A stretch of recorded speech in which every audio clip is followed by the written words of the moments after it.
very nice. That's the most applause that I've ever gotten for walking into a room. So, thank you. I actually think you all should do that anytime anybody walks into a room. Like you're just sitting in your room doing homework, your roommate walks in, yeah! Woo! But I'm excited to do this. This is my first time since the pandemic started that I've actually been on stage performing, so that's exciting. I also have been assured within the last hour before the show started by 3 different people that they won't come up here and slap me in the face while I'm doing this. So, I encourage you all to heed that example, and we'll have a good time tonight, especially because if you do that, I guess technically I would be the one who would get you in trouble, so don't do that. But I feel like this was not an April Fool's joke. I feel like a lot of people who saw the flyer probably thought it was, because I think most interactions that I have with Roche students are not funny, so it's nice to be able to show off this other side of myself for you all. I actually would love to be a professional comedian, but not necessarily for like the fame or the money or anything like that. I want to be in a situation where I'm talking with somebody who's really obnoxious, and I say a snarky comment to them so that they respond with, "Oh, what are you, a comedian?" I am. Thanks for noticing. I'm about to come out with my 3rd Netflix special, actually, but please continue to tell us about the less impressive things you're doing with your life. But I'm glad you all made it here. I know traveling can be interesting. I do like to travel, though. I like flying on airplanes. One thing I do find interesting, though, is that in order to sit in the emergency exit row on an airplane, you only have to be 15 years old. Right? I haven't even gotten to the joke yet. That's not even the joke. So you're not old enough to buy a lottery ticket. But if this plane goes down, we have complete confidence that you can coordinate an emergency evacuation procedure for 175 people. You can't handle a scratch-off, but you can handle a crisis.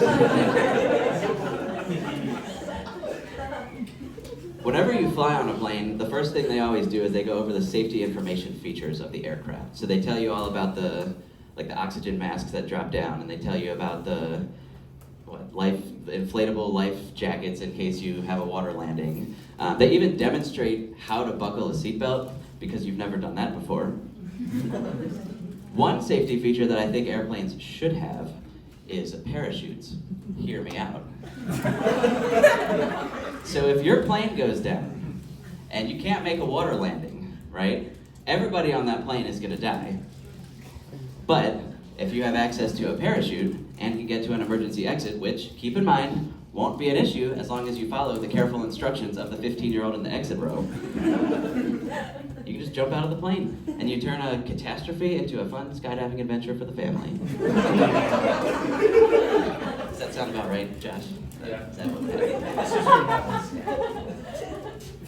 what one thing that I learned recently, so my car was towed once because I was parked somewhere I wasn't supposed to park. And that's when I learned that there's not very much difference between having your car towed and having your car taken for ransom. Because the towing company is basically saying, we have your car. We know where it is. If you ever want to see it again, you need to bring money to this address. And I don't know how you're going to get there because, again, we took your car. But you need to find a way to get there. Give us money, and then you'll get to see your precious car again. So there's one time I was at a Pirates game, and there was a guy a few rows in front of me. He was talking on the phone, and he was standing up and waving because the person he was on the phone with was also at the game, and so he wanted the person to see him, I guess. So naturally, I also stood up and waved, just to confuse the person on the other side of the stadium, like a prankster. So when I played baseball as a kid, we used to chant things to try to get under the other team's skin. And one of the things we would chant, you've probably heard it before, we'd be like, "We want a pitcher, not a belly itcher." As if the other pitcher was gonna hear that chant and be like, "Dang it, I can't pitch anymore."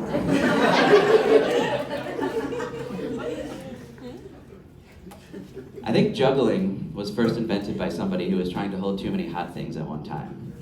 Like they just took potatoes out of the oven with their bare hands and they were like, oh yeah. Hey, hon, toss me those torches, I've got an idea. There was one time that I was playing bingo, and the bingo caller called out, "Oh, 67, oh, 67. Somebody who was playing was like, "What, 67? And the caller repeated, "Oh, 67. And I couldn't help but think that this should not have been a situation in which clarification was needed. Like, clearly you heard that the number was 67. Have you ever played bingo before? Like, do you not know that if they call 67, you probably want to look at the O column? And even if you don't know, you have a card right in front of you. Like, clearly the numbers by 67 are like on the higher end of numbers. So that's just, that's a fun event that happened. Another thing that I do when I do shows like this is I take note. What works, what doesn't work. Chalk that up to the doesn't work. Your senior crowd that's coming in next. That is true. As soon as I said I played bingo one time, I feel like everybody thought my age elevated by like 40 years. The most adventurous sounding food is wild rice. It's like, hey man, did you eat that rice for lunch today? Oh yeah. And let me tell you, it was wild. There was one time I was meeting a few friends for lunch at Chipotle, and when they got there, they sent a message in our group text that said, "We are outside of Chipotle." I was running late and still hadn't left my apartment, so I responded and said, "I am also outside of Chipotle."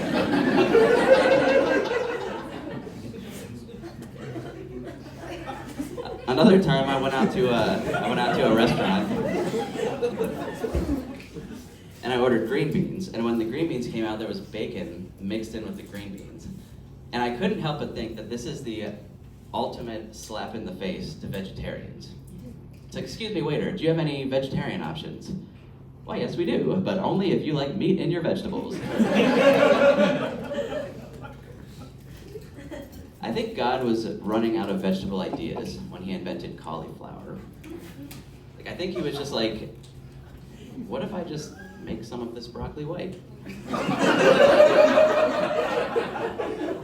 I'll even put it in the same microwavable bag so you can see the difference side by side.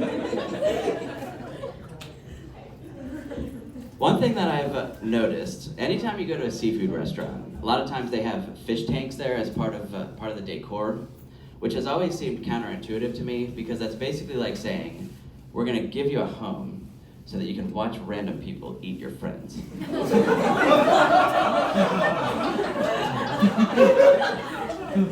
didn't expect this to get dark.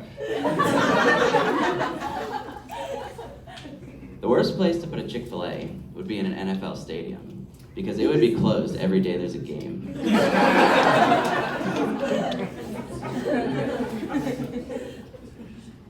There was one time I was at a banquet and I was thirsty, so I went up to the water jug to get some water, and it was labeled fresh water.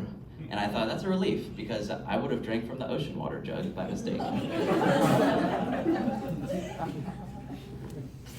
I think the term complimentary breakfast makes it sound like you're gonna start your day with a really uplifting meal. Like your blueberry muffin's gonna look up at you and be like, "Your eyes are really glowing this morning, Scott." Oh my gosh, thanks breakfast, that's so complimentary.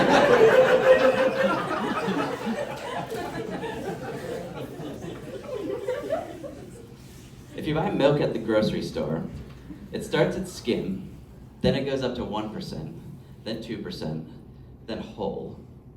So either somebody doesn't understand how percentages work, or we should alert the dairy farmers that 98% of their milk is missing. I've been looking for 43% milk for years. So one time I made popcorn, and I was reading the microwave instructions on popcorn, which I realized that I should know how to make popcorn. I understand that. But I was reading the microwave instructions on popcorn, and one of the instructions says, "Do not use the popcorn button." So why is there a popcorn button? Even the popcorn doesn't want it. Like the microwave makers are saying, press this button for popcorn, and the popcorn is saying, don't listen to them. They are not popcorn. Popcorn does not approve this message. One of my first jobs I ever had, I stocked shelves at a grocery store, and my title was stocks person, which at first I thought they were just trying to be politically correct, like stocks person. But then I thought more about it, and I was like, well, I guess the alternative would be to call me a stalker. Which would have been even more awkward, especially when I first applied for the job. Hello, I would like to become a stalker. As you can see from my resume, I have done plenty of stalking. And I believe that my stalking skills would help create a more comfortable environment for your shoppers. If you need a pickup in aisle 5, I am fully qualified to handle that situation. And by the way, do you think they could fix the wheels on shopping carts at the grocery store? Like, I feel like every time I walk through Giant Eagle, I'm like pushing my cart across the rumble strips along I-79. And I'm super self-conscious about it. And then I look around and everybody's just quietly pushing their cart around. I'm like, why is it always me?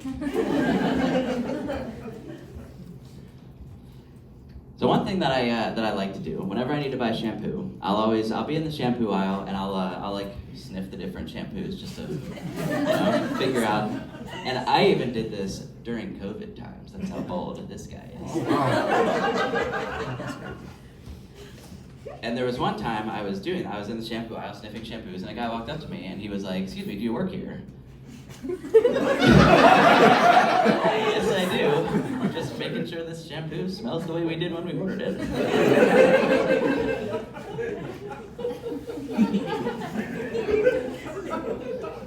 I have a bottle of hand soap that says it's gentle foaming hand soap, which was a relief because I was afraid that it was going to get aggressive.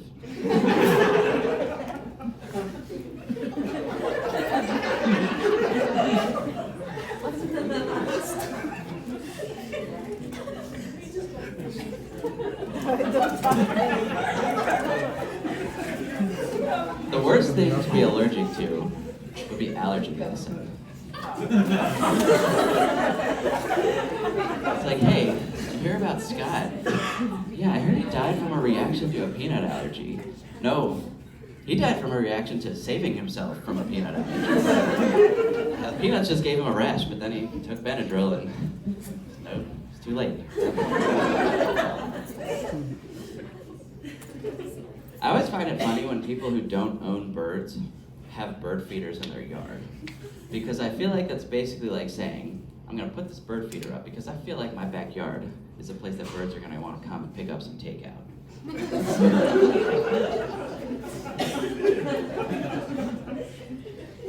I also think the expression kill two birds with one stone has to have like a really violent backstory. Because I feel like it implies that there was a person at one point who was already trying to kill a bird with a stone. So what happened? Like, was there like a second bird that just swooped in, and as the guy threw the stone, he was like, oh, kill two birds with one stone.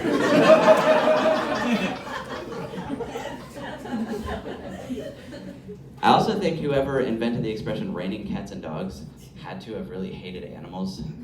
Like, what kind of twisted person like walks out into a rainstorm and is like, these raindrops splattering to the ground should be pets.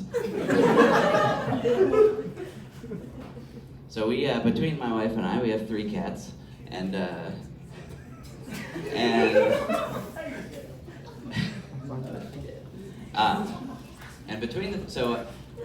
between those 3 cats, so I don't feel like I'm overweight, but the first time that one of our cats decided that my bare stomach was soft enough to eat on, I was like, maybe I shouldn't eat so many cookies. Still doing okay? Yeah. Another note I've already made to myself is to work on transitions. But obviously figure out how to do that yet. I'm about to transition into another segment of this show. And this segment is my personal favorite because I feel like it really brings out my personality. And this is called Jokes with Dad.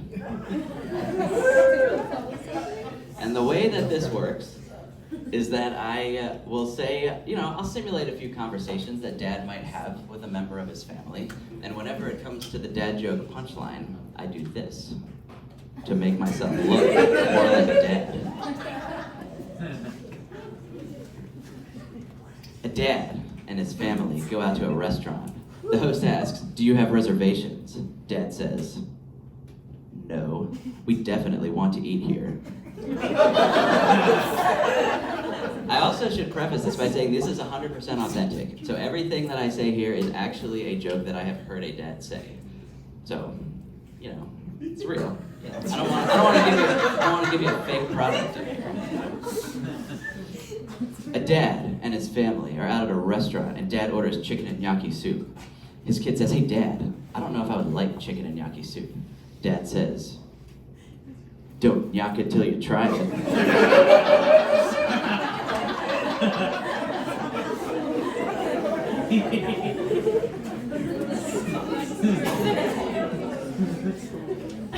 A dad walks through a door that opens automatically. As it's opening, Dad turns around and says to literally anybody, "I'll get the door for you."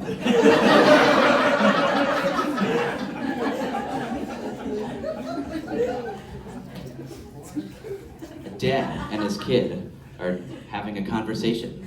His kid says, "Hey Dad, I'm hungry." Dad says, "Hi hungry, I'm Scott, nice to meet you."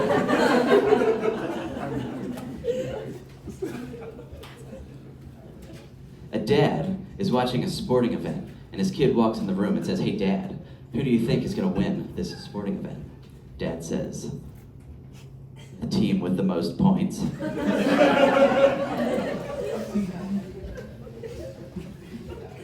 A dad is driving and turns the wrong way onto a one-way street. His kid says, "Hey Dad, this is a one-way street." Dad says, "Good thing I'm going one way."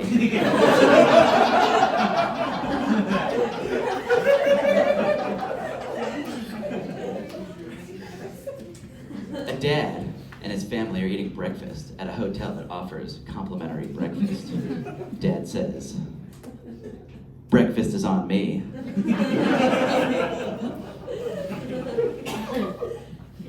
A dad and his kid just finished eating dinner. The kid says, "Hey Dad, my stomach is upset." Dad says, "Well, you better cheer it up."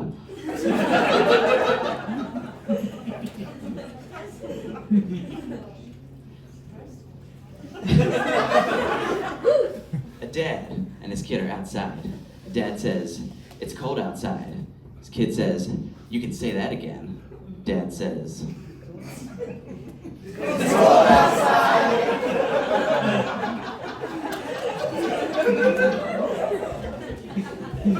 A dad is driving into a parking lot. His kid says, "Hey Dad, do you think we can park anywhere?" Dad says, "I'd recommend picking a parking space." A dad is driving into a different parking lot that is almost completely empty. Dad says, "Do you think we can find a space?" A dad and his kid drive past the cemetery. His kid says, "Hey Dad, I didn't know there was a cemetery there." Dad says, "Yep, people are dying to get in there."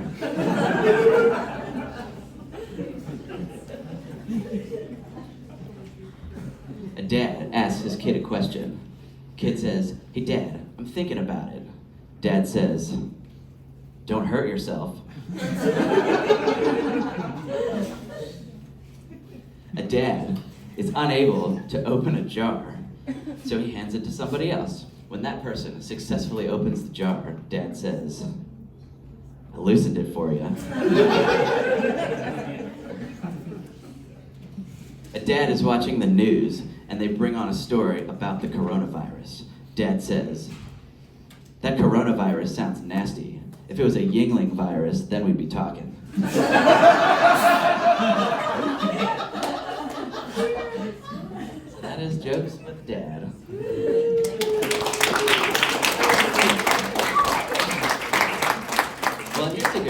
transition because I just told a bunch of dad jokes, and now I'm going to start off this next part by telling a few jokes about babies.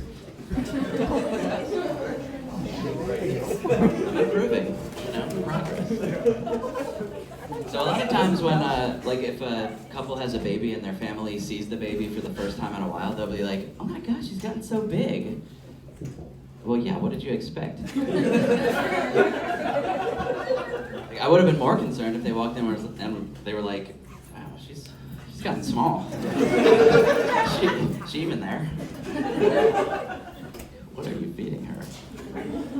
There was one time that I encountered a baby who was just, learning how to dance and also happened to really like Elton John music. So I guess you could say that he was a tiny dancer dancing to Tiny Dancer.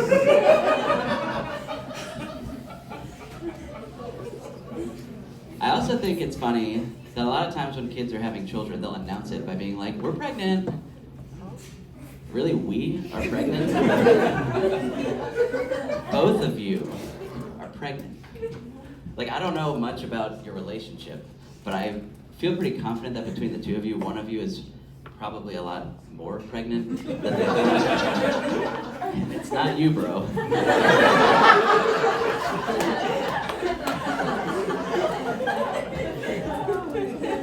She's pregnant. You are also in the relationship. Another thing that I've noticed that a lot of times when couples have babies, they'll ask people, "Oh, do you think she looks more like his mom or his dad?" And I never know how to answer when people say that because the two of you are 35-year-old adults. That's a baby. And on the whole, I tend to find that babies and 35-year-old adults tend to look a lot more different than similar. Does he look like his mom or his dad? I don't know. He's a lot smaller than both of you. He doesn't have a beard yet, so I guess he looks more like his mom. We hear a lot in this generation about helicopter parents, like parents who hover over their kids, are too involved. But we never hear anything about helicopter children. We never hear stories where mom is like, "Okay, I'm going out for a bit," and her 16-year-old son is like, "Where are you going? Who are you seeing? You know how I feel about Mrs. Goldstein."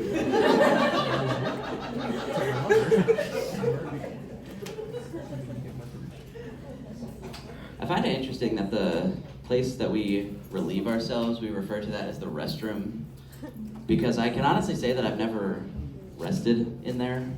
I've never come home from work and been like, "What a day. I need to rest. Where's the restroom?" The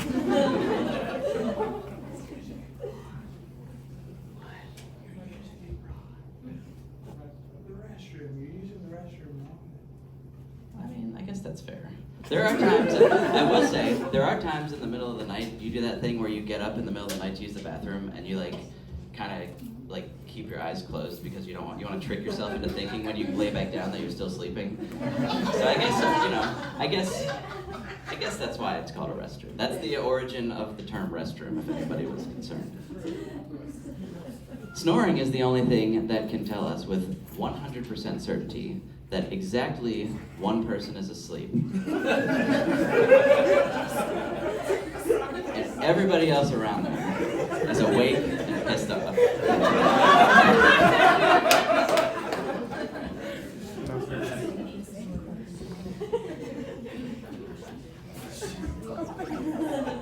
So a few people in this room definitely snore. That's what I'm gathering from this. If I ever had to create a teaser trailer for a movie, I would make it completely unrelated to the movie. That way when people see the movie and they come up to me and they're like, "I didn't see anything from the teaser in the movie," I'd be like, "Teased you."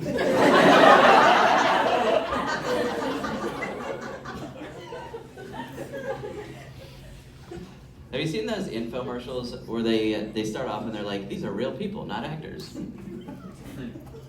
I want to create an infomercial for life-sized cardboard cutouts of movie stars. It would say, "These are actors, not real people."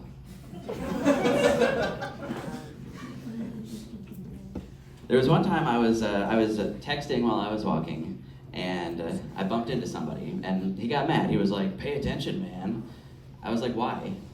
You were paying attention and you still bumped into me.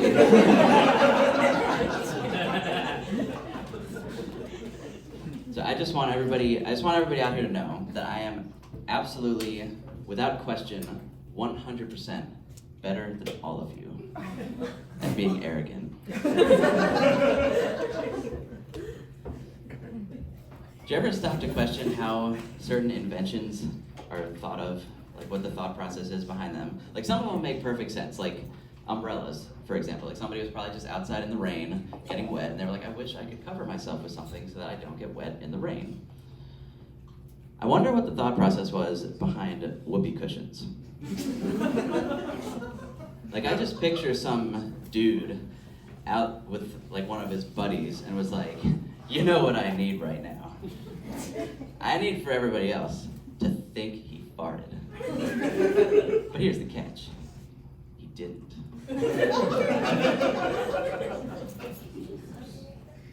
There was one time I was walking around my apartment and I found just like a random screw sitting on the floor. And I was paranoid for like a week. So I was like, what am I gonna sit on that's gonna collapse and make me break my butt bone? And yes, I know it's a tailbone. I just thought saying butt bone would make it sound funnier. So that's what I did. On the back of every toothpaste bottle, there's a notice that says, if more than used for brushing is swallowed, contact the Poison Control Center immediately. As if the Poison Control Center has nothing more important to worry about. Like, excuse me, Poison Control Center, our carbon monoxide detector is going off. Well, that's gonna have to wait. Somebody swallowed too much Crest.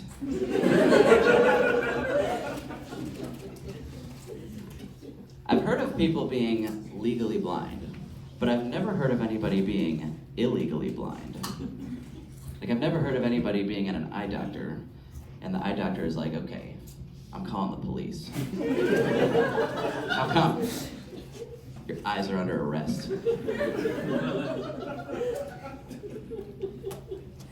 There was one time I was driving through the drive-thru at McDonald's, and there was a notice on the menu, and it said, Braille menus available upon request. And at first I was like, wow, that's like McDonald's, ahead of the curve, being inclusive. But then I thought, if I'm working at McDonald's, and somebody drives through the drive-thru asking for a Braille menu, they better have a passenger in the car. Because if they're by themselves, like, they better stop. Somebody else, call a friend. Somebody's coming to drive them the rest of the way through the drive-thru. So I was sick one time, and I went to urgent care. And I was probably waiting at least like 2 hours before I was seen by urgent care, which was kind of when I realized that if you need urgent care is probably not the place to go. Like, they should just call it care. Probably. I also I've noticed that a lot of times when we get sick, we'll say like we catch a cold, we catch the flu, we catch COVID. Catching is always the verb that we use, which makes it sound a lot more fun and athletic than it is. Like, ooh, fever. Runny nose. Whooping cough. I wonder if people who have whooping cough are actually as enthusiastic as the name makes it sound.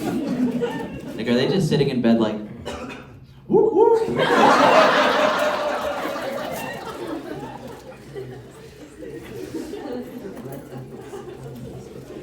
So a lot of times when, if people show up late to a party, they'll say that they're fashionably late. So I think next time I'm hosting a party and somebody shows up claiming to be fashionably late, I'm gonna be like, I can see you're late, but did you even look in the mirror before you left? What are you wearing?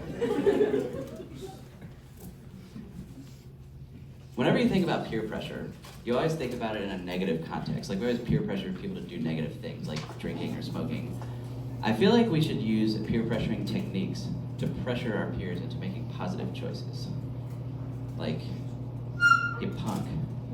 Scared to eat those Brussels sprouts? You might want to put that tequila shot down. We're all drinking water over here, buddy.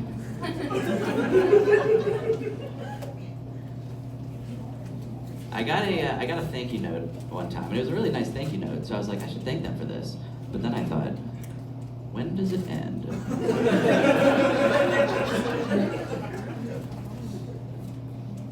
Another time I got an email from somebody, and they signed off on their email by saying, warmest regards, and then their name.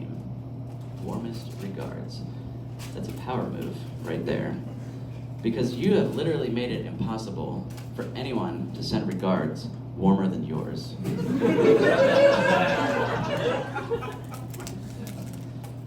I learned recently that there's a town in Pennsylvania called Intercourse, Pennsylvania.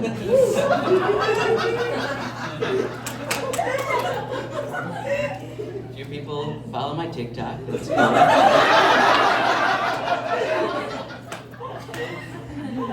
And the first time I heard that, I thought it must be embarrassing to have to tell people you're from Intercourse. But then I thought,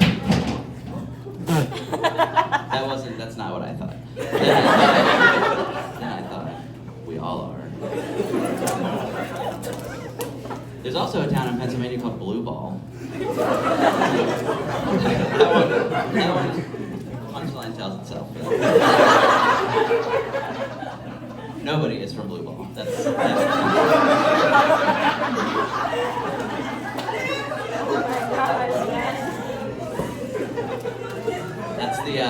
the PG-13 part of the show. When fish go through bad breakups, I wonder if they tell each other, well, there's plenty of humans on the land.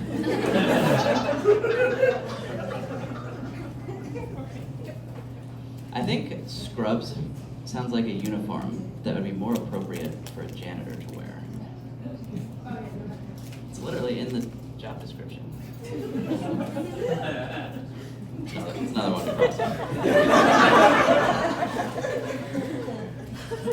I've noticed that it's socially acceptable to just refer to a day of the week to describe your mood. Like there was one time I walked up to someone and I was like, hey, how you doing? And he was like, well, it's Tuesday. Yeah, that's not what I asked. And how do you even respond to that? Like, yeah, and tomorrow is another day. Wednesday, I believe. And then it's Thursday, and then Friday, and then it's the weekend. But then it's Monday again, and then we're back to Tuesday. And then I start a whole conversation about days of the week. More than I bargained for when I asked how you were doing. I don't know anything about like zodiac signs or horoscopes or anything like that, but I think it's really funny when people are super passionate about it, because they'll be like, what's your sign? And I'll be like, I'm a Libra, and they'll be like, I can see that for you. Or you'll talk about like how horrible your ex was, and they'll be like, let me guess, he was a Sagittarius. How do you know that? And yes, he was. So when I went to school, I didn't go to school here, but one thing that they did that I know a lot of schools do is they charge, like in order to graduate, you had to like fill out an application and pay. I had to pay a $75 graduation fee. So like was the first, I don't know, $100,000 that I spent here. Like that doesn't cover it. Like, that would be like going out to a restaurant, and let's just say, for the sake of making a point, you spend $100,000 on a dinner for one. And then once you pay the bill, the server comes up to you and was like, if you want to leave this restaurant, you need to give us another $75. I'm like, why? I already paid it. Like, it's not already covered in there. But like I said, I didn't go to school here. I just want to say, if Roche does that, I think it's a great idea. Fully support it. Then I don't need LaRoche coming back and being like, oh, what are you, a comedian?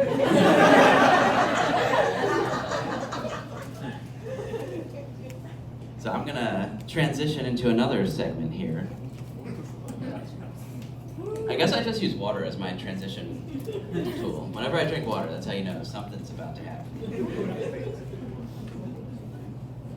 So, this is a segment I like to call What Was Scott Thinking? So if anybody's on Facebook, which, like, I'm not old, but I'm old enough that I feel like now I have to ask that question. If anybody's on Facebook, you probably have noticed that, like, every day you look at your memories and it brings up things you posted on this day, however many years ago. Now, I was not always the cool, upstanding citizen that you see before you. So what this segment is, I just picked out a few Facebook statuses that I posted at least 10 years ago, so that we're talking high school, college kids. I'm gonna read you these statuses, and then I'm gonna give my present day analysis of what I was thinking when I posted it. Now, I typed these out because this is not a part of my life that I want to memorize. So, first one, Scott Miller. Oh, this was also when Facebook, just to age myself, this is when you had to start your Facebook status with your name. Like, it already populated Scott Miller, and you had to finish the status. Scott Miller sets his alarm for 11:11, so I know you'll be the first thing I think about when I wake up. So to provide a little context, if you don't know, 11:11, it's like I guess it's like a superstition that if you like you're supposed to make a wish at 11:11. So I was implying that I'm gonna set my alarm specifically so that the first thing I do when I wake up is I make a wish about you. And somehow I'm married.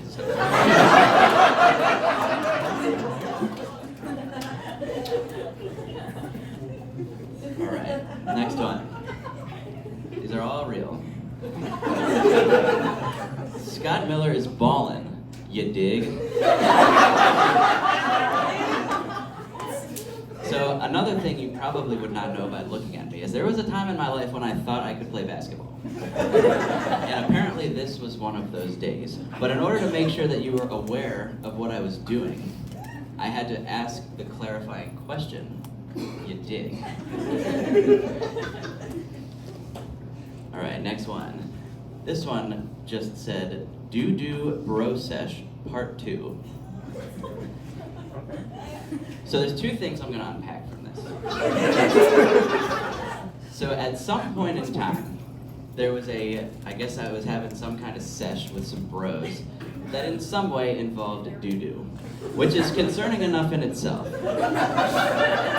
But this was Doo-Doo Bro Sesh Part 2. It had happened before. And apparently it went so well that we decided we were gonna do it again.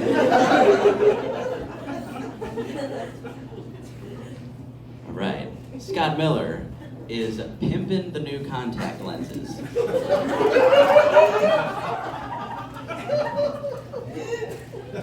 So I assume I got new contact lenses. I also assumed that I was completely unfamiliar with what a pimp actually was. Because I don't think they would be like, oh, look at my contact lenses. Scott Miller has cold feet. Literally, where are my slippers? This was one where I read and I was like, why would you even post this? Like, first of all, who on Facebook is gonna know where your slippers are? Second of all, who cares that your feet are cold? That's why I have socks. Facebook doesn't.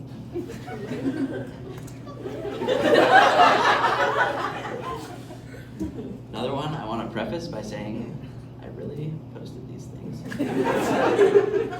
Scott Miller is about to cough his balls out.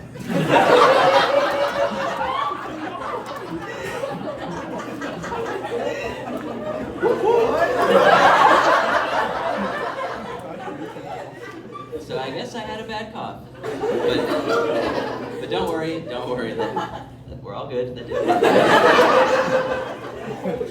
Alright, this next one in here was actually a conversation that happened on Facebook between me and a girl that I had a crush on at the time. So she posted on my wall, she said, I got some clementines today, and they remind me of you and the good old days, haha. To which I responded, LOL, I'm glad our memories brightened your clementine experience. So, again, I got married. think the fact that our good old days were centered around clementines probably highlights why I never got out of the friend zone. So, fellas, I'm gonna give you some advice. If there's a girl you like, and your good old days center around clementines, you're facing an uphill battle. You might want to set your alarm for 11:11. All right, last one on here. Scott Miller has a sexy report card. So I'd say that was maybe like a 3.5. That's what I'd say. And so there's one other thing that this is another thing that I typed out because I also don't want to remember that I did this. So on the topic of report cards, one thing when I was growing up, when I was in high school, Pizza Hut would have this deal where if you got a certain number of like A's on your report card, I think it was, you got a free personal pan pizza. So every report card I got, if I had enough A's, the family would go out to Pizza Hut, we'd get a free personal pan pizza. That's not a joke, but it's important context for you to know, to understand what's about to happen. So, being the creative genius that I clearly have always been destined to be, back in these high school days, I created a parody rap to the song Baby Got Back. And it's called Pizza Got Cheese. And for the first time ever, I'm gonna perform it for you all. Yeah, gotta read it, because as soon as this is over, it's done. Right. I like pizza and I cannot lie. You other brothers can't deny. When you walk in with a fully empty stomach and a pizza in your sight, you get hungry. You want to stuff yourself, because there's pizza on the shelf. Back in the kitchen he's cooking, can't stop yourself from looking. Oh, pizza, I want to eat you. But first, they have to heat you. I try to wait while you shun me, but that smell you give makes me so hungry. Oh, pizza, you're finally done. Now it's time to have some fun. You're about to get devoured. Your sauce and cheese and flour. Yum, yum, you're tasty. Good thing I got those A's, see? And then next quarter, my friend, we'll do it all over again. Pizza got cheese.